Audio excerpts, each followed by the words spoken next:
Welcome to NTD Evening News. Our top story tonight, the search for NBC anchor Savannah Guthrie's 84-year-old mother continues. Pima County Sheriff gives an update on the progress of their search for Nancy Guthrie. Arlene Richards has what we know so far. Is a spiritual awakening sweeping America? President Trump says yes, announcing new school prayer protections and linking faith to national security. His remarks on the national revival at today's prayer breakfast. Mariotsu at the White House. Homeland Security pressures California to let ICE pick up 33,000 criminal illegal immigrants from the state's jails before they get released onto the streets. Jason Blair reports. The only nuclear arms treaty between the U.S. and Russia is expiring for the first time in decades today. Arian Pozdar has President Trump's plan to guarantee security between the world's two largest nuclear arsenals. A doctor in Iran accuses the Iranian regime of killing injured protesters being treated in a hospital. Also in the Middle East, Israeli forces increased strikes against the Iran-backed Hezbollah terrorist group in Lebanon. Jason Perry reports.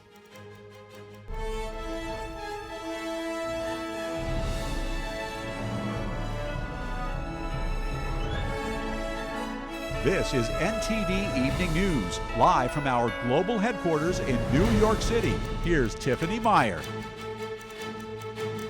Good evening and thank you for joining us tonight. The Sheriff of Pima County, Arizona, speaking to the public today with an update on Nancy Guthrie, the 84-year-old mother of NBC anchor Savannah Guthrie. NTD's Arlene Richards has the latest. Right now, we believe Nancy is still out there. We want her home. Our department, the Sheriff's Department, along with all of our partners at the FBI, have been working around the clock. And we just want her home and find a way to get to the bottom of all of this, just as you do. Pima County, Arizona Sheriff Chris Nanos holding on to hope Thursday as he gave the latest updates on Nancy Guthrie, the 84-year-old mother of NBC anchor Savannah Guthrie. After providing a timeline of Nancy Guthrie's disappearance, he said several local law enforcement departments as well as the FBI had stepped up to help. In response to questions about DNA evidence, Nanos said lab results had been minimal except for one. I think you all know the blood on the porch. That was one we did. It came back to Nancy. That's what we know. Nanos said a number of leads had come in, but still no information about potential suspects. Although video software did detect a person or maybe an animal, an analysis of that is ongoing. The sheriff said reports of a forced entry were unfounded. President Trump said Wednesday in a Truth Social post that he spoke with Savannah Guthrie and that he was deploying all resources to get her mother home safely. A special agent with a local FBI field office said they were doing everything they could to bring Nancy Guthrie home. And we're going to start today by announcing a $50,000 reward. He said he's hoping to receive information leading to her whereabouts and/or the arrest of those involved. The agent confirmed multiple reports of ransom notes sent to media outlets. They're taking one of those notes seriously. Because this was the ransom that came in and it had facts associated with a deadline, with a monetary value they were asking for. Overnight, Savannah Guthrie and her siblings released a heart-wrenching video message asking for proof their mother is still alive and saying they're ready to talk. An initial deadline in the note was 5 p.m. Thursday. It's unclear whether the family or law enforcement have had any contact with the sender. Arlene Richards, NTD News.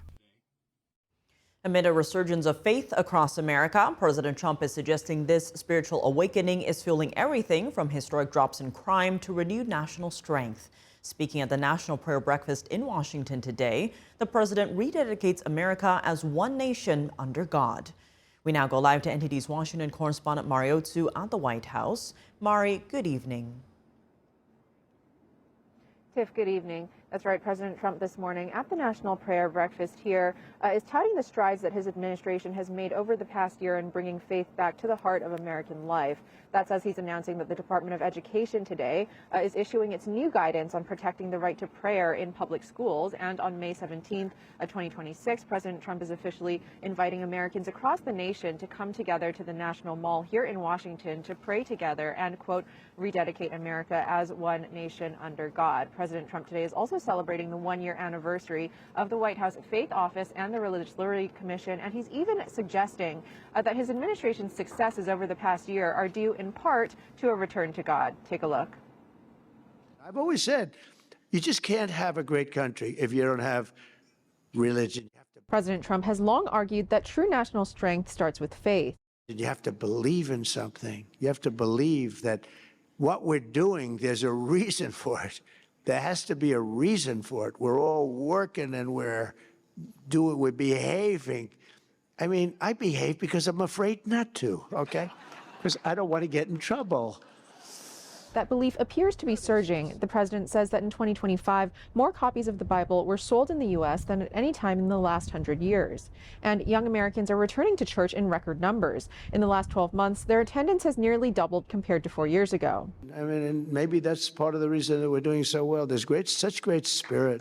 President Trump credits this renewed faith for broader successes, including historic drops in crime. We have the safest country, the best crime numbers since the year 1900. Yeah. That's a stat. Yeah, we know it's true. Way before my father was born. Right. Think of that. A study from the Council on Criminal Justice shows that the murder rate across America's largest cities plummeted in 2025 to its lowest level since at least 1900.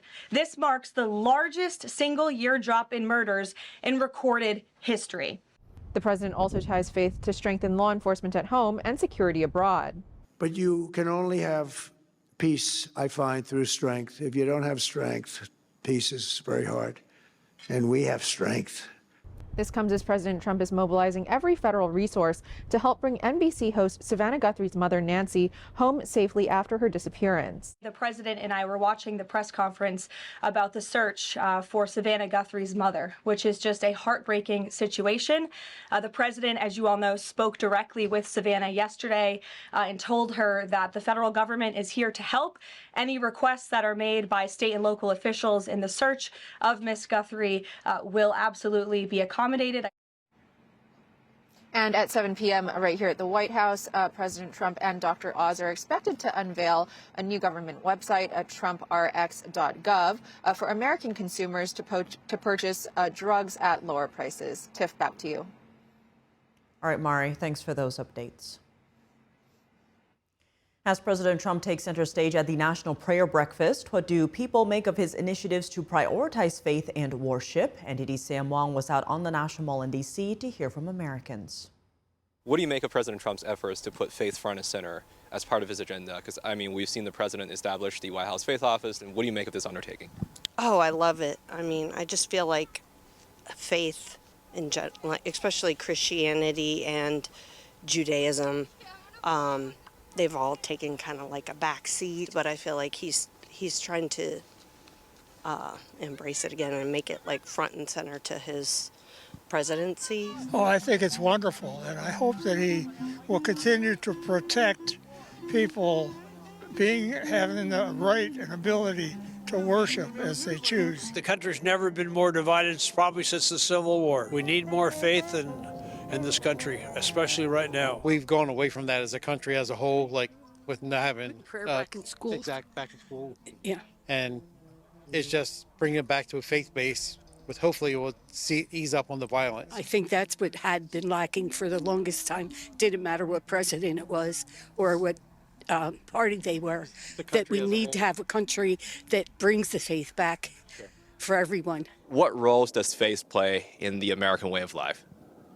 It should play more. I'm sorry. It should play more. It should be more of a role. I'm glad to see more and more people are coming back to their faith. Just so this year I started going back after years of not going to church, so just felt right going back and being back with God. Yes. What made you decide to go back? Things were getting a bit rough. Just wanted to find some faith, more light in my life, absolutely. People are getting together because of things that are happening in the churches, and they're rallying behind the churches now, not where they haven't before. I'm not a particularly religious person, but I believe in God, and I believe that God determines what happens. When you don't have faith, just allegiance to the government, then that's where communism comes into play, because they don't want you to have any other faith outside of their government. ICE is demanding that California turn over 33,000 illegal immigrants from their jails for deportation. NTD correspondent Jason Blair reports. ICE Director Todd Lyons says California has 33,179 criminal illegal immigrants in custody that ICE could pick up for deportation. However, he says California isn't cooperating and these immigrants will likely be released back on the streets. Lyons says Governor Newsom and his fellow California sanctuary politicians are releasing murderers, pedophiles, and drug traffickers from their jails back into our neighborhoods and putting American lives at risk. White House Border Czar Tom Homan has said picking up illegal immigrants directly from jails is common sense. It's safer for the community, safer for the officers, and safer for the alien. Homeland Security says that California has released 4,500 criminal illegal immigrants since January 20th that could have been picked up by ICE. Some of these were arrested by ICE by sending out teams into the communities, such as Carmelo Hurtado, who was convicted of first-degree murder, who was arrested and deported by ICE after being released from a California jail. Homan said that it takes 1 or 2 agents to make an arrest at a jail, but it's a different story when they have to arrest someone in the community. And what happens is now we got to arrest somebody on his turf who has access to who knows what weapons. Now we got to send the whole team. Then because of the hateful rhetoric and the attacks on ICE officers, now we got to send a security team behind the arrest team.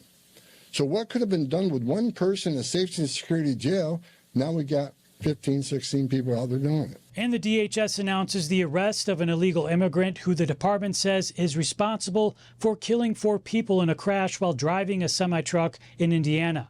The man had a commercial truck driver's license issued in Pennsylvania. The DHS says that because the state of Indiana cooperates with ICE, agents were able to take him into custody Thursday morning. An individual who was paroled into the country by the Biden administration using the CBP-1 app. The Department of Justice announces the arrest of a self-identified Antifa member for allegedly making murder and assault threats against ICE.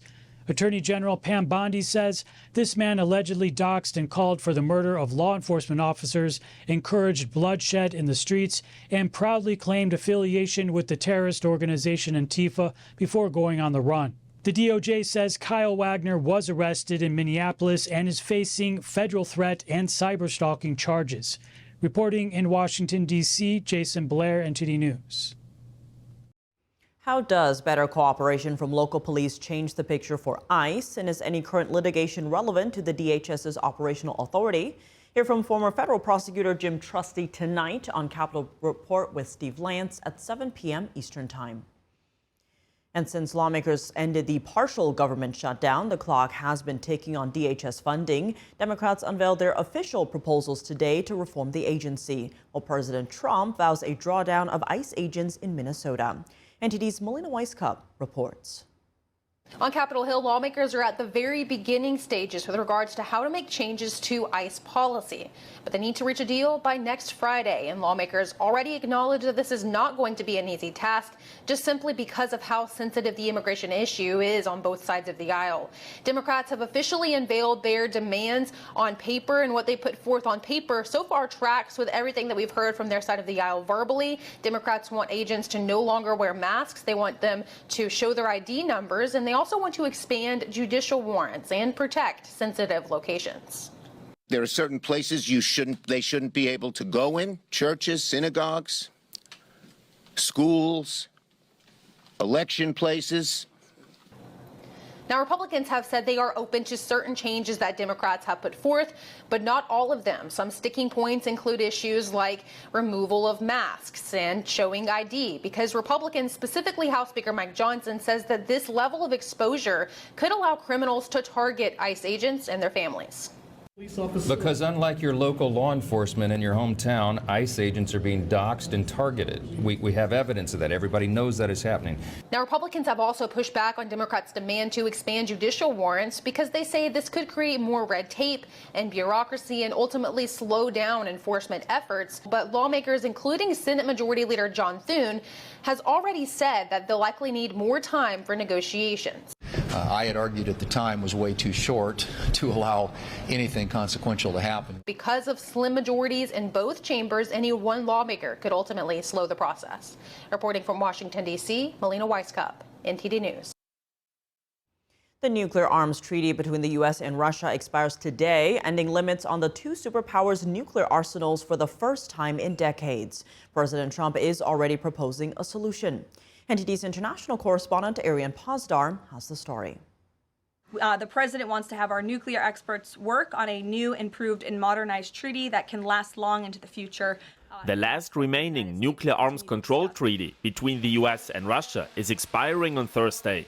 The so-called New START Treaty went into effect in 2011 under President Obama and was extended for 5 years in 2021. Its expiration ends limits on the two largest nuclear arsenals for the first time in decades. President Trump commented on the treaty, calling it a badly negotiated deal by the United States that, aside from everything else, is being grossly violated. Instead of extending it, Trump now wants nuclear experts to work on a new, improved treaty that can last long into the future. And in other Russia-related news, the US brokered a POW exchange between Russia and Ukraine on Thursday. Son, we're waiting because I'm going crazy. Come on, hurry up and come here. The exchange was announced after a two-day meeting between officials from the US, Ukraine and Russia. US Special Envoy Steve Witkoff says Russia and Ukraine agreed to exchange over 300 prisoners, the first such exchange in 5 months. I congratulate all the families who are welcome their loved ones back home. This is very important. Witkoff announcing Washington also made progress in its relations with Moscow, saying the United States and Russia also agreed to establish a military-to-military dialogue. This channel of communication was suspended prior to the onset of this conflict and is crucial to achieving and maintaining peace. He added that talks will continue, with additional progress anticipated in the coming weeks. Ukrainian President Vladimir Zelensky says specific details of the trilateral talks can't be made public yet. Regarding the nature of the conversation and what was discussed, they talked about everything. The negotiators consider the information very sensitive and want to come and brief me in detail. The Russian side says the three parties did make some progress toward a peace treaty to end the war. According to Zelensky, the next summit could take place in the US. Ariane Pozdar, NTD News. A doctor in Iran is accusing the Iranian regime of killing injured protesters while they're being treated in the hospital. Also in the Middle East, Israeli forces increased strikes against the Iran-backed Hezbollah terrorist group in Lebanon. NTD's Jason Perry has the details and a warning. This report contains footage that some viewers may find disturbing. In an interview released on Thursday, a doctor in Iran said that when injured protesters went to government hospitals for treatment, the medical staff had to report them, and the injured protesters would then be arrested inside the hospital. The doctor's identity was not made public for safety reasons. He shared his experience with a CNN correspondent. One case I saw was when patients were deliberately cut off from ventilators. They would say it's because they stood up against the Islamic Republic and have no rights, not even the right to live. In other cases, my medical team reported to me, they delivered finishing shots to the wounded. This family tried to record a message after their 16-year-old boy was shot in the head, but security told them to stop filming. A Norway-based human rights group gathered similar testimony from medical workers who say patients were deliberately killed in hospitals. NTD has been unable to independently verify these reports. The doctor says he's part of an underground network that treats injured protesters in Iran and says he wants the world to know of what he called these crimes against humanity. Many residents in Tehran appear reluctant to speak against the regime after Iranian security forces reportedly killed thousands of anti-government protesters. A resident in Tehran shared his thoughts about the upcoming talks between Iran and the U.S. over a nuclear deal. We must definitely obey the Iranian Supreme Leader's directives so that we can make the best possible use of these negotiations. Secretary of State Marco Rubio says he also wants the talks to include Iran's support for terrorist groups across the region. This comes as Israel has recently increased strikes against the Iran-backed Hezbollah terrorist group in Lebanon. On Thursday, the Israel Defense Forces said they struck tunnel shafts used for weapon storage at several Hezbollah military sites across Lebanon. The day before, Israel released footage showing strikes on Hezbollah terrorist and other infrastructure. And now that the Rafah border crossing is open for pedestrians, some patients have been traveling from hospitals in the Gaza Strip to hospitals in Egypt for medical treatment. The United Arab Emirates also has a floating field hospital off the shore of Egypt, where patients have been receiving medical treatment as well. Jason Perry, NTD News. Coming up, major developments this week relating to gender transition surgeries on minors, including a landmark trial that awarded $2 million to a woman who underwent gender transition surgery as a teen. Detransitioner and patient advocate Chloe Cole joins us to discuss when we come back.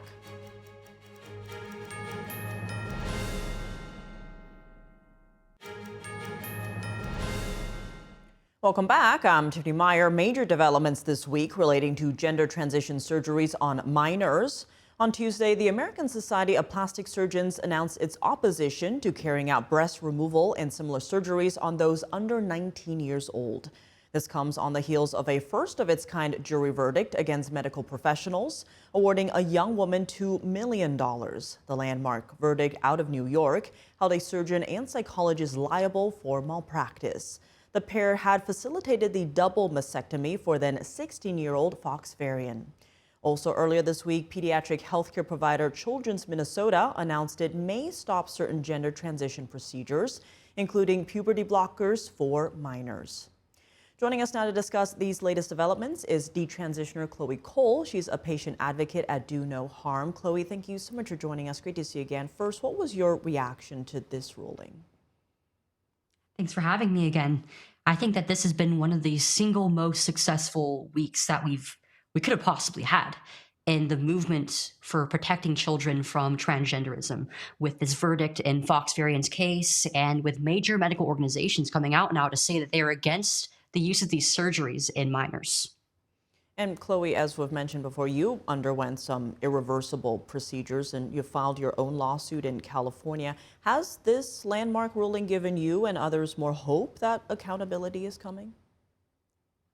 It's given me a lot of hope for my own case, which should be up for trial, and that a precedent has been created for every single young person, every single child who has been through this, to seek justice for themselves, because we have seen now that even in New York, one of the most liberal states, this trial had a successful outcome for the first time in history. And not just with the case, but with the ASPA coming out with their recommendation against using these surgeries in gender-confused minors, it really helps to amplify what I and other detransitioners and parents and other people who have been trying to blow the whistle for years have been saying, and have been attacked for saying. We've been assaulted for and threatened for just raising our concerns about the use of these irreversible procedures. And now to finally have that institutional backing behind all of that is very, very vindicating, frankly. And digging into that, how helpful could these, removals be for protecting children, or reversals of former procedures, if you will? While for now it's just a recommendation that's been made against them, I'm thinking that it's hopefully going to make way for further conversation across the medical community and across these other organizations and healthcare providers and doctors themselves about whether we should stop doing these treatments in children. And we're a ways from finally completing our battle against this, but we've made excellent strides in just the last year in both the cultural conversation and in rulings as well. And the Department of Health and Human Services is moving to bar hospitals from funding for performing sex-rejecting procedures on minors. Now, President Trump has been very vocal in this regard as well. How does it feel to know that the administration shares your beliefs? Especially since we've been dealing with the rulings of the Biden administration only pushing this ideology forward and leading thousands more children to end up getting hurt in the same way that I have. To have the first administration in American history finally speak up against this and attack this industry on every front that it possibly can is not just personally giving me hope and feeling like the voices of the children of my generation are finally being heard, but it makes me feel that we are getting closer than ever before to finally ending this practice in the United States. And beyond any monetary damages, what does support look like for those who have transitioned and now regret it? The unfortunate thing about Fox's case, and really in any case for detransitioners who are holding their doctors accountable through the courts, no amount of money is ever going to take back time. It's never going to bring us back our healthy body parts or what we had before. But it's going to hold these doctors to account and help us to find a new normal. And we can personally support these people by showing them that we care for them, and by spreading the word that this is something that is happening and continuing to happen in our healthcare system, even after all the efforts of the past few years to protect children. And I want to turn now to the role of faith. Here's actually Health Secretary Robert F. Kennedy Jr. on Monday speaking about mental health and addiction. Let's listen to that now. We are in a spiritual malaise in this country, and we need to give people access to all different ways of reconnecting with something that is higher than themselves. And the secretary there talking about the healing power of faith, and you and I have actually spoken about this very recently. For those who are struggling, though, maybe feeling lost, what role can faith play?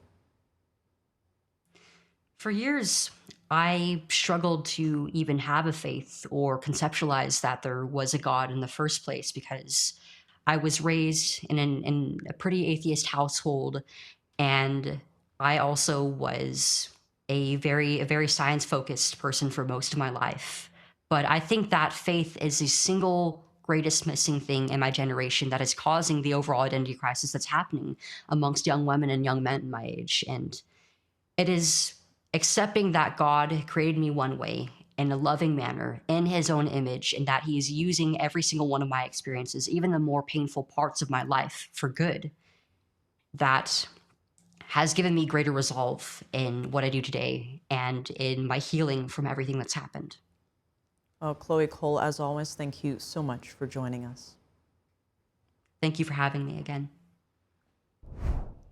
Coming up, Treasury Secretary Scott Bessent tells the Senate Banking Committee the economy is showing signs of easing pressure, citing low inflation and declining building costs. Chris Baum has the story. An investigation underway over a suspected biolab at a Las Vegas home. The owner, a Chinese national, is already in custody on charges related to an illegal biolab discovered in California. Juliet Song with the details. And Trump administration officials are moving to override Los Angeles' local permitting process for wildfire rebuilding. Christina Corona reports on what officials say is holding families back. Stay tuned for more after the break.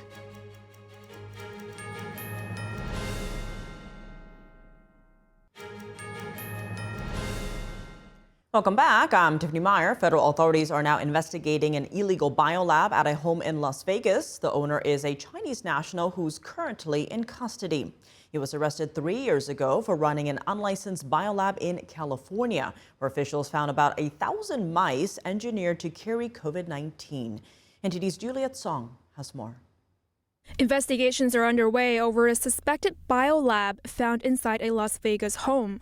SWAT teams and the FBI swooped in on Saturday. Within a locked garage, they found refrigerators and vials with unknown substances. A local sheriff says the materials could be biological or hazardous. Those materials have been transferred to an FBI lab for testing. Investigators say there is no threat to the public. The property manager of the home has been taken into custody. The owner of the home, Jia Beizhu, is already in federal custody. He was arrested after officials discovered an illegal biolab he operated in California. There, authorities discovered 1,000 mice whose DNA has been engineered to catch and carry the COVID-19 virus. Officials also uncovered at least 20 potentially infectious agents, including HIV, tuberculosis, and the deadliest known form of malaria. Zhu has been charged with making misbranded medical devices. His attorney says he has no involvement in any alleged Biolab tied to the Las Vegas investigation. He's also wanted in Canada for stealing millions of dollars worth of intellectual property from U.S. companies. He's scheduled for trial in April in the California case. Juliet Song, NTD News. And more about the alleged illegal biolab in Las Vegas. The property's former cleaning employee says multiple people who spent time inside the house fell ill. That's according to newly released court documents. Police say the cleaner reported seeing lab-style equipment, chemical containers, and refrigerators inside a locked garage, along with a strong hospital-like odor. She told investigators that she and a handyman became, quote, deathly ill. She said days after entering the space, they were suffering breathing problems, fatigue, and muscle aches. The cleaner also said several guests and residents got sick, including one person hospitalized with severe respiratory issues. On Capitol Hill today, Treasury Secretary Scott Bessent testified before the Senate Banking Committee. He reported that pressure on the economy is easing and answered questions on affordability. NTD's Chris Bobb has more. The 10-year U.S. Treasury had its best year since 2020. Building costs are now down in the year. At a hearing of the Senate Banking Committee on Thursday, Treasury Secretary Scott Bessent opened his testimony, pointing to signs of easing pressure in the economy. Democratic lawmakers countered that optimistic assessment with questions on affordability. Affordability is the top concern for Americans across the country. Donald Trump has called affordability, I want to get this right, a hoax. He's called it a scam. He's called it a con job. Did grocery prices drop in 2025? Numerous grocery prices have gone down. And in fact, we have seen inflation at 2.1% for the past 3 months. Bessent referenced the committee's ranking member, Massachusetts Senator Elizabeth Warren, in his response, arguing that the roots of today's affordability challenge lie with what he called the Biden-Warren economy.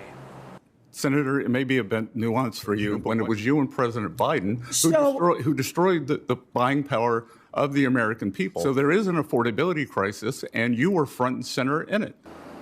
Beyond prices, Warren raised concerns about political pressure on the Federal Reserve and whether this could compromise the independence of the central bank. Can you commit right here and now that Trump's Fed nominee, Kevin Warsh, will not be sued, will not be investigated by the Department of Justice if he doesn't cut interest rates exactly the way that Donald Trump wants? That is up to the president. The hearing comes as President Trump has called on Congress to cap credit card interest rates at 10% for 1 year, arguing current rates, often topping 30%, are squeezing families trying to save for homes. Do you support interest rate caps to improve affordability on credit? I wholeheartedly support President Trump's policy. Housing affordability also took center stage as lawmakers debated whether immigration enforcement could ease pressure on rents and home prices. So clearly, this deportation effort, especially the self-deportations, is going to lead to lower housing prices, and we've already seen it, correct? We have in rental properties are ranked A through D, and D and C properties, we are seeing a substantial decrease. But what we're also seeing is because of the supply that is coming on, we're seeing a decrease in rents nationwide. According to the Trump administration, as of February 2nd, new data shows rents posted their 6th straight monthly decline, with the national median rent now at its lowest since 2022. From Washington, D.C., Chris Bobb, NTD News. Trump administration officials are moving to override Los Angeles' local permitting process for wildfire rebuilding, allowing homeowners to bypass city and county building departments through a new self-certification system. NTD's Christina Corona has more.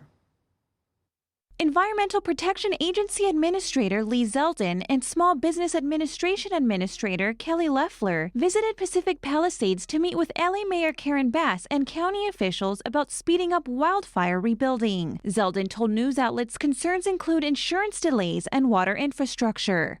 In Altadena, it was expressed concerns regarding the impacts of the state insurance regulatory scheme and the impact that that's had in getting payments out to people, as well as the local water systems, where they say they have many different water systems and it's not as efficient. He said permitting isn't the main holdup. So today we were talking about local permitting, but it wasn't even just about local permitting. It was about the insurance companies, the ones that are still out there screwing these families and not yet paying them everything that they're entitled to. Supervisor Catherine Barger said 53% of residents still haven't started rebuilding, mainly due to financial strain and delayed insurance payouts. County officials said more than 3,000 permits have already been issued, with reviews typically done in 31 business days. But under a new Small Business Administration rule, borrowers waiting over 60 days can now have builders self-certify compliance and begin rebuilding. Now, after 13 months of failed state and local leadership to rebuild this community, the SBA was charged with executing under the executive order a rule change that would allow permitting to start happening. We have 12,000 borrowers waiting. There's only been 10 homes rebuilt. It's unacceptable. This president wants this community rebuilt. They don't have schools, they don't have churches, they don't have homes. Officials discussed the administration's push to allow homeowners to rebuild 10% larger and their opposition to low-income housing zones in Pacific Palisades. Zeldin and Loeffler also toured the burn area and met with victims, with Zeldin calling talks with local leaders productive and pledging more federal involvement to help speed recovery. Christina Corona, NTD News. Coming up in the NBA, Steph Curry and the Warriors make a major deal looking for one more title run. Dave Martin joins us to discuss when we return.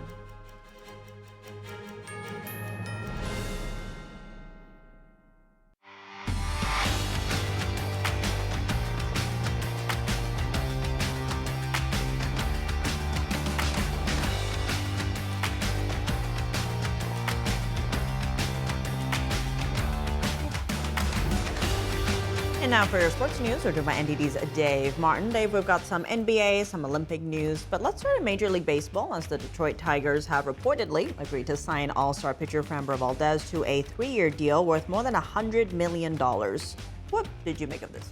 You know, I didn't make all the connections at first, but it does make sense in a number of ways. Now, first of all, Valdez heading to Detroit reunites him with his first manager that he had in Houston, A.J. Hinch. Hinch in Detroit, meanwhile, has quickly turned them into a contender. They've made the playoffs each of the last 2 seasons.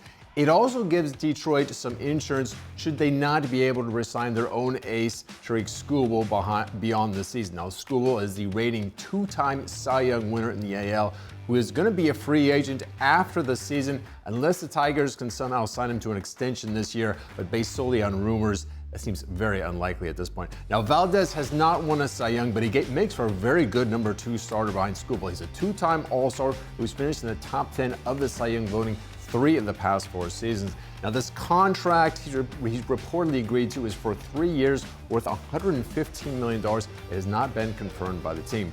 Meanwhile, Skubal won his salary arbitration case today against the Tigers, and he will get the $32 million salary he sought for next season. The Tigers had been offering $19 million. As I said earlier, he is scheduled to be a free agent after the end of the season, so he'll cash in then.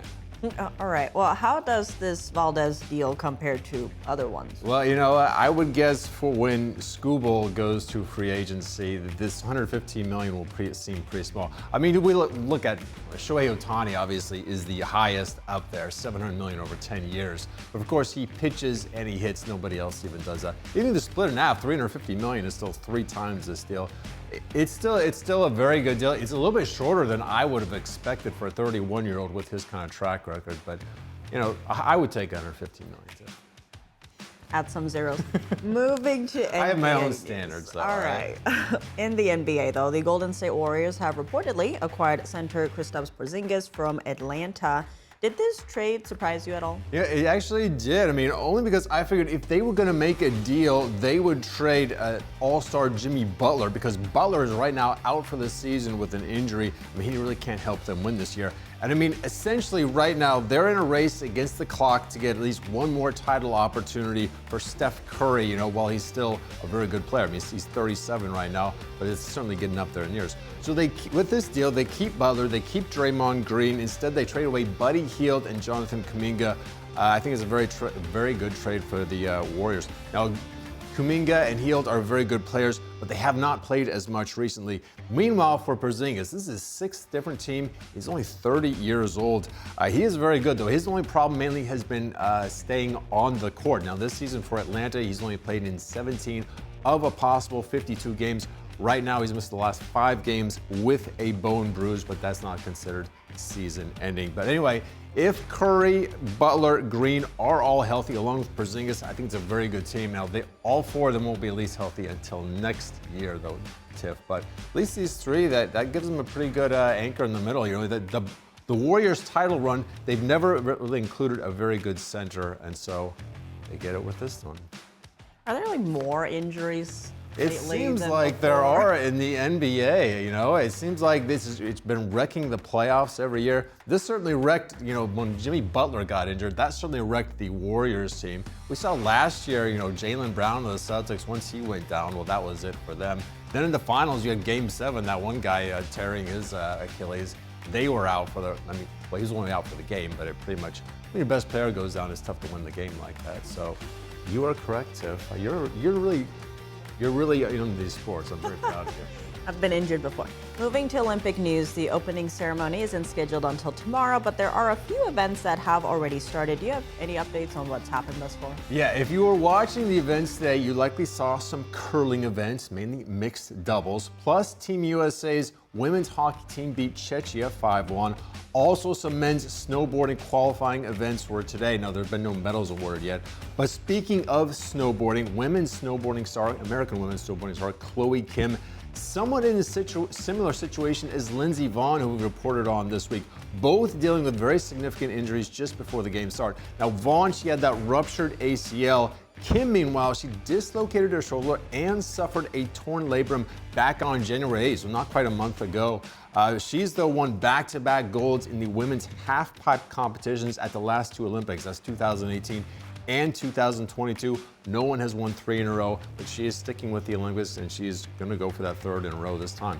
Now, the qualifying round for the women's event is next Wednesday. That's the 11th of February. The finals are then the next day, so we'll know very soon if she can get that gold. I'm very excited to watch her. You know, I feel like there has been coverage of the Olympics, but I feel like there's less fanfare. I was talking to some of my friends, and they're like, "The Olympics is now." You know, I think it's less fanfare for the Winter Games anyway, right. At least in the U.S. because, well, the U.S. isn't quite as good as the other, you know, Winter Olympic countries, I guess you could say. They're still pretty good, but you know, we're not in a cold weather region. You know, we don't live in like Iceland or something like that, so it's not that cold there. So we're not as good. Plus, you know, our neighbors to the north, Canada, always beat us in hockey. We're usually right behind them. At least, or women's hockey maybe is about as good. Men's hockey second best. All right. So we don't look forward to them as much as we do the summer games, where we usually win the most medals. All right. Well, that's how I feel anyway. now we know how I feel. Yes. Shifting gears to the Super Bowl, it's coming up. We've had a couple sneak peeks so far about some of the commercials. You have any more? We do, for sure. Now, this one is for Comcast Xfinity. Now, the commercial actually takes place in the original Jurassic Park movie at a very critical juncture of the movie. Let's take a look here. John,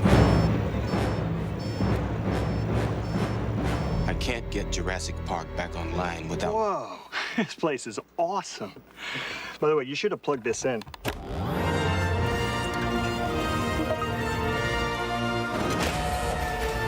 I think we're back in business. Guys, that could have been bad.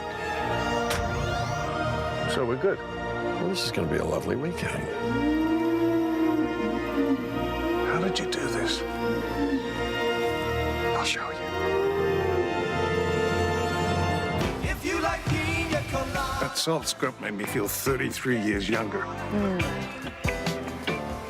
Are you getting good signal out here? Oh, thank you, Grace. Yes, Wi-Fi finds a way. I'll take it. My arms are longer. To the roar again.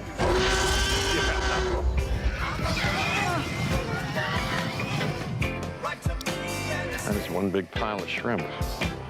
Mr. Hammond, after careful consideration, I've decided to happily endorse your park. You know, Tiff, it's good Xfinity wasn't there in the original movie to save the day, you know? It would have been very anticlimactic there afterwards. I love the big pile of shrimp note there by Dr. What's his name? I can't remember that guy's name. But Malcolm. Malcolm, very good, yes. Now, I actually cut that commercial down. It was like, it's 1:45, the full commercial. They give you like a whole 25-second start of the original movie before you, like I cut like 20 seconds of that, cut 20 seconds at the end. Because I figured people wanted to see us more than they want to see a major motion picture with a bunch of celebrities, so I hope I made the right decision there. Oh, looks like that's the family-friendly version of the movie. Yes, the family-friendly, non-scary version, I think. No deaths. No deaths. Looking forward to seeing all those commercials at the upcoming Super Bowl here in just a few days. All right, well, I know you need to go look for more Super Bowl ads. So, Dave, as always, thanks for joining us. Thank you, Tiff. And that's all for today's news. For round-the-clock coverage, visit us at ntd.com/live or download our NTD app. Thanks for tuning in. I'm Tiffany Meyer. Good night.